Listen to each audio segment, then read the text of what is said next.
Hi friends, welcome back to our channel Anu Vantillu. ఈరోజు మన recipe వచ్చేసరికి ఇన్స్టెంట్గా అప్పటికప్పుడు ఇంట్లో ప్రిపేర్ చేసుకునే స్పంజి దోశలు అండ్ దాని కాంబినేషన్ టమాటా చట్నీ అండి. మనం ఈ రెసిపీ క్విక్గా ఇంట్లోనే ఎలాంటి హడావుడి లేకుండా ఒక 20 to 25 మినిట్స్లో చట్నీ అండ్ టిఫిన్ రెండు చేసేసుకోవచ్చు. దానికోసం ముందుగా ఒక కప్ అటుకులు తీసుకొని 2-3 సార్లు కడిగి పెట్టుకోవాలండి.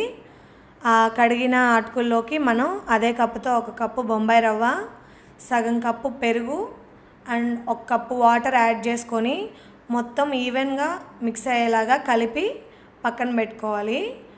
మనం ఈ రెసిపీకి ఏ కప్పులో అయితే అటుకులు తీసుకున్నామో అదే కప్పుతో అన్ని మెజర్మెంట్స్ చెప్తున్నానండి.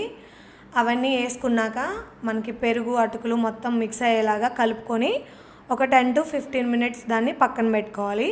ఈలోపు మనం చట్నీ ప్రిపేర్ చేసుకుందాము.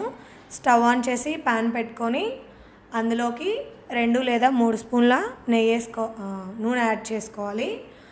ఆ నూనె కొంచెం హీట్ అయ్యాక ఒక స్పూన్ పచ్చిశనగపప్పు, ఒక స్పూన్ మినపప్పు వేసుకొని కొంచెం అలా ఫ్రై చేసుకున్నాక ఇందులోకి 1/2 ఇంచ్ అల్లం ముక్క యాడ్ చేసుకోవాలండి. అల్లం వేసుకొని అలా ఒకసారి కలుపుకున్నాక 6 నుంచి 7 వెల్లుల్లిపాయలు వేసుకోవాలి. మన కారానికి స్పైస్ తగ్గట్టు ఎండుమిర్చి యాడ్ చేసుకొని కొంచెం కరివేపాకులు వేసుకున్నాక నేను ఇక్కడ మీడియం సైజ్ టమాటాలు 3 టమాటాలని సన్నగా ముక్కలుగా కట్ చేసుకొని యాడ్ చేసుకుంటున్నానండి. అదంతా ఒకసారి కలుపుకున్నాక మనకి చట్నీలోకి కొంచెం చింతపండు యాడ్ చేసుకోవాలి. చింతపండు యాడ్ చేసుకొని టేస్ట్కి తగ్గట్టు సాల్ట్ వేసుకోవాలండి. మొత్తం వేసుకున్నాక ఈవెన్గా ఒకసారి కలుపుకొని మూత పెట్టుకొని 4 నుంచి 5 నిమిషాలు ఇదాన్ని మనం మీడియం టు హై ఫ్లేమ్లో పెట్టుకొని కుక్ చేసుకోవాలండి. మధ్య మధ్యలో కలుపుతూ అడుగంటుకోకుండా దీన్ని మనం 4 నుంచి 5 నిమిషాలు కుక్ చేసుకొని మొత్తం చల్లారాక మిక్సీ జార్లో వేసుకొని మెత్తటి ప్యూరీ లాగా చేసుకోవాలండి.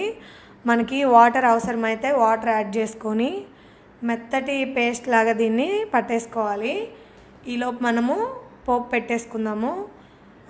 ప్యాన్లో ఆయిల్ వేసేసుకొని మనకి తిరగమాత గింజలన్నీ వేసుకోవాలండి. పోపు దినుసులు, ఆవాలు, జీలకర్ర, పచ్చిశనగపప్పు, మినపప్పు అన్నీ వేసుకొని మీడియం టు లో ఫ్లేమ్లో పెట్టుకొని దోరగా వేయించుకోవాలి.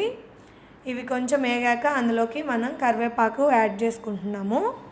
అన్నీ ఒకసారి కలుపుకొని మనకి పోపు రెడీ అయ్యాక అది చల్లారాక మనం మిక్సీ పట్టుకున్న చట్నీని అందులోకి యాడ్ చేసుకుంటాము.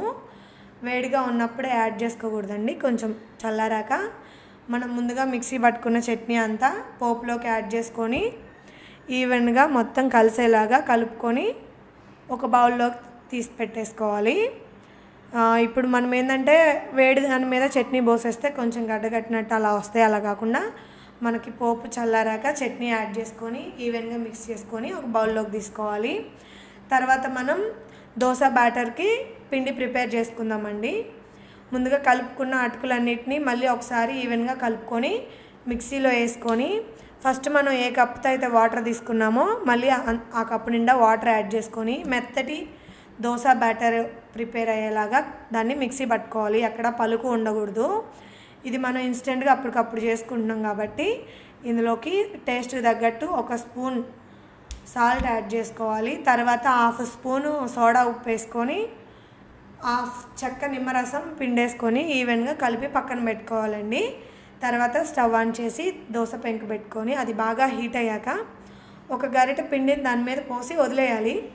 అది ఎంతవరకు స్ప్రెడ్ అయితే అంతవరకు స్ప్రెడ్ అయ్యి పైన మనకి బబుల్స్ వచ్చి గ్యాప్స్ వస్తాయండి. మనకి స్పంజి దోశ బాగా మెత్తగా సాఫ్ట్గా ఉంటుంది. మనం దానిపైన గెంటి పెట్టి రుద్దేశామంటే మనకి ఇలా బబుల్స్ రావండి. అప్పుడు దోశ మనకి స్పంజి లాగా మెత్తగా ఉండదు. దీన్ని నేను లిడ్ పెట్టుకొని మీడియం టు లో ఫ్లేమ్లో పెట్టుకొని కుక్ చేసుకుంటున్నాను. మనం ఇది రెండో పక్కకి టర్న్ చేసే పని లేదండి. కావాలనుకుంటే చేసుకోవచ్చు. చూసారు కదా, కింద సైడు మనకి మంచిగా కలర్ వచ్చింది, పై సైడ్ మనం రెండో సైడ్ కాల్చుకోలేదు. సెకండ్ దోశ కానీ వేసుకునే ముందు ఒక 1/2 నిమిషం గ్యాప్ ఇచ్చి వేసుకుంటే ప్యాన్ బాగా హీట్ అవుతుంది, దోశ బాగా కాలుతుందండి మనకి. నేను ఇదేంటంటే మా పిల్లలు వైట్గా ఉంటే తినరని చెప్పేసి 2 పక్కలకి వేసి కాల్చుతున్నాను.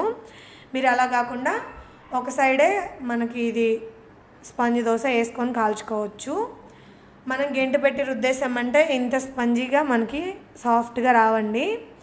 ఈ నేను చెప్పిన ప్రాసెస్లోనే ఎన్ని దోశలైనా వేసేసుకోవచ్చు. మీకు ఈ రెసిపీ కానీ నచ్చినట్టయితే మీరు ఒకసారి ఇంట్లో ట్రై చేయండి. టేస్ట్ ఎలా వచ్చింది ఏంటనేది నాకు కామెంట్ చేయండి.